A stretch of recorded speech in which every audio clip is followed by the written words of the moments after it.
In this video, we're going to discuss everything that you need to know in regards to recruiting contracts.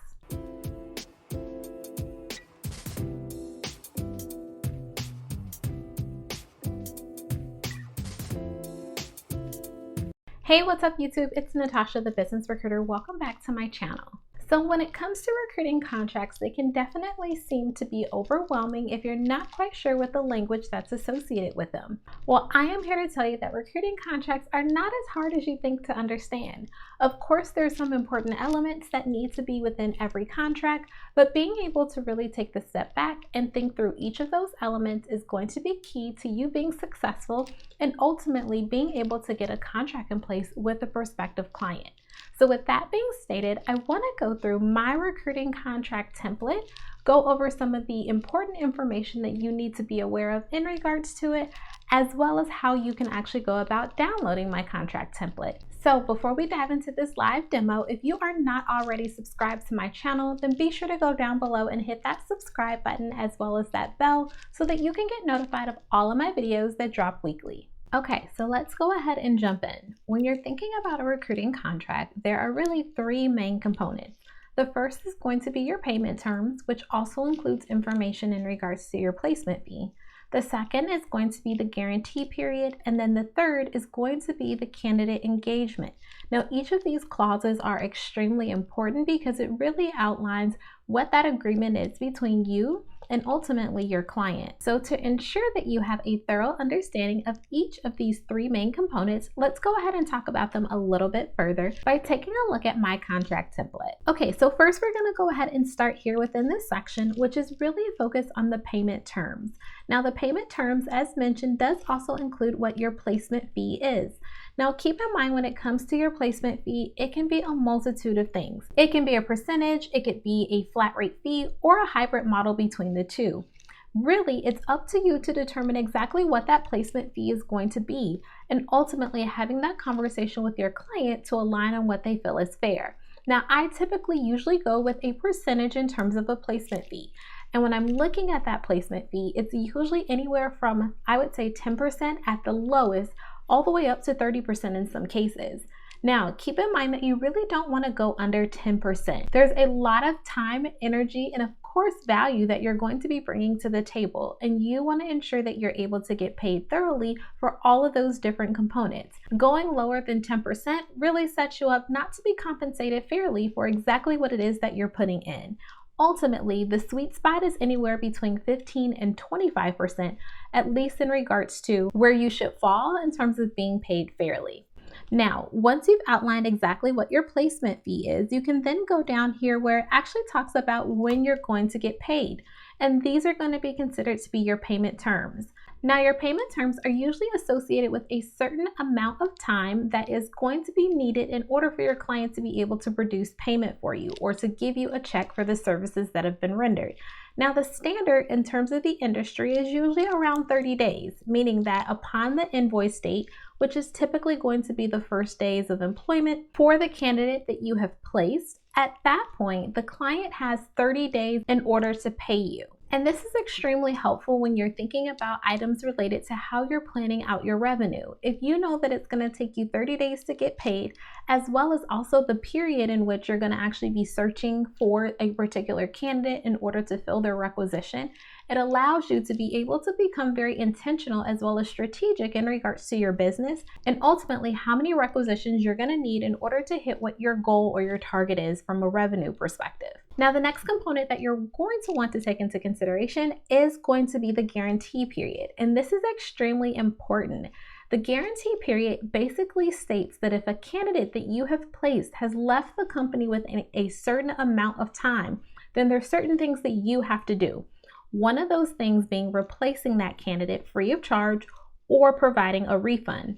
Now, I will never recommend that you actually provide any form of a refund. You want to ensure that you're able to keep the money that you've earned, but also that you're able to get paid for the time and energy that you've put into the search. So ultimately, you being able to have some form of an agreement that's set up in which you are replacing the candidate versus providing a refund is going to be ideal. And keep in mind that the guarantee period is also going to look very different contingent on your industry, meaning that the longer your guarantee period is, the least advantageous it's going to be for you. The shorter the guarantee period is, the more advantageous it's going to be for you. And this is because you never know exactly when a candidate is going to decide to leave an organization for whatever that reason may be. And taking a look at a few statistics, it's very unlikely that a candidate is going to leave a role within the first 90 days. So typically 90 days tends to be a sweet spot in terms of your guarantee period. Anything longer than that, you honestly never know. And with a labor market that might be more candidate friendly, even 90 days could be up for debate. So you want to ensure that you have a thorough understanding of what fill rates look like for your particular industry, as well as what retention rates look like for your particular industry, and what exactly that time frame is. It's going to be important for you to take that into consideration as you're thinking through exactly what that guarantee period is that you want to have within your contract. However, there's also ways that you can go about protecting yourself when it comes to your recruiting contract, meaning as it relates to guarantee periods, so you're not in a situation where you're having to replace a whole bunch of candidates and ultimately getting to a point where it's not even advantageous for you. You can put information or certain language within your contract in order to prevent this from happening. Let's say, for example, you have a client who has unfortunately not followed your payment terms and has paid you late. Let's say your payment terms were 30 days and they actually paid you within 60 days. You can actually put language within your contract that talks about if there is some form of a late payment, then the guarantee period is now null and void, meaning that even if that candidate that you helped them place leaves and it's within the time frame of the guarantee period, because they actually pay you late, you are not obligated to replace that candidate. So it's a win-win situation for you. So keep in mind that there's little things like that that you can do in order to be able to protect yourself when it comes to the guarantee period, and ultimately protecting your time, energy, and money. Now we're going to go ahead and take a look at the last few clauses that are within this contract. And this is really associated with the candidate engagement clause or candidate engagement terms. And what this means is essentially outlining who has the rights to a candidate. Keep in mind that there's going to be times where you're completing a search and maybe you actually come across a candidate who you feel to be very good. However, maybe the particular client that you're working with has already vetted and talked to this particular candidate, meaning that you no longer actually have the rights to that candidate because they've already been talked to. And the same holds true in terms of vice versa, meaning that if you talk to a candidate first, then ultimately you have the rights to that candidate, and your client is then obligated to pay you because you have rights for that candidate if that candidate is actually hired on at the company. And that is essentially what the candidate engagement clause is. It outlines submission of candidates and who has the rights to those candidates, ultimately determining who is going to get paid for placing that candidate in that role if they are hired on. And it also talks about the fact that there's a lot of hard work that you put in. And there might be a situation in which a client doesn't necessarily want to go with the particular candidate that you've presented right away. Maybe there's another position, let's say 6 or 9 months later, that they feel is a better fit for that particular candidate. Because you put in the work and already did your due diligence in terms of vetting that candidate, and they actually like that candidate, even though they're going to fill another requisition with that candidate, you still have the rights to that candidate. Ultimately meaning that you're able to get paid, even if you weren't actually assigned to that requisition. So this is actually a really nice clause in terms of protecting, again, your time, your energy, and your money that you're putting into vetting all of these prospective candidates, and ultimately continuously getting paid for the work that you're putting in. Now, as mentioned, those are the 3 main components that are associated with a recruiting contract. It's important that you understand each of those components. That way you can speak to it when you're having conversations with a prospective client and ultimately trying to put a contract into place. Now, if you want to learn more about recruiting contracts, as well as a host of other things in regards to recruiting and being able to get your recruiting agency off of the ground, then I encourage you to join my program, which is set to launch in early 2023. The Recruiting Agency Accelerator Coaching Program is definitely for you if you're in a spot where you're looking to get your recruiting agency off of the ground.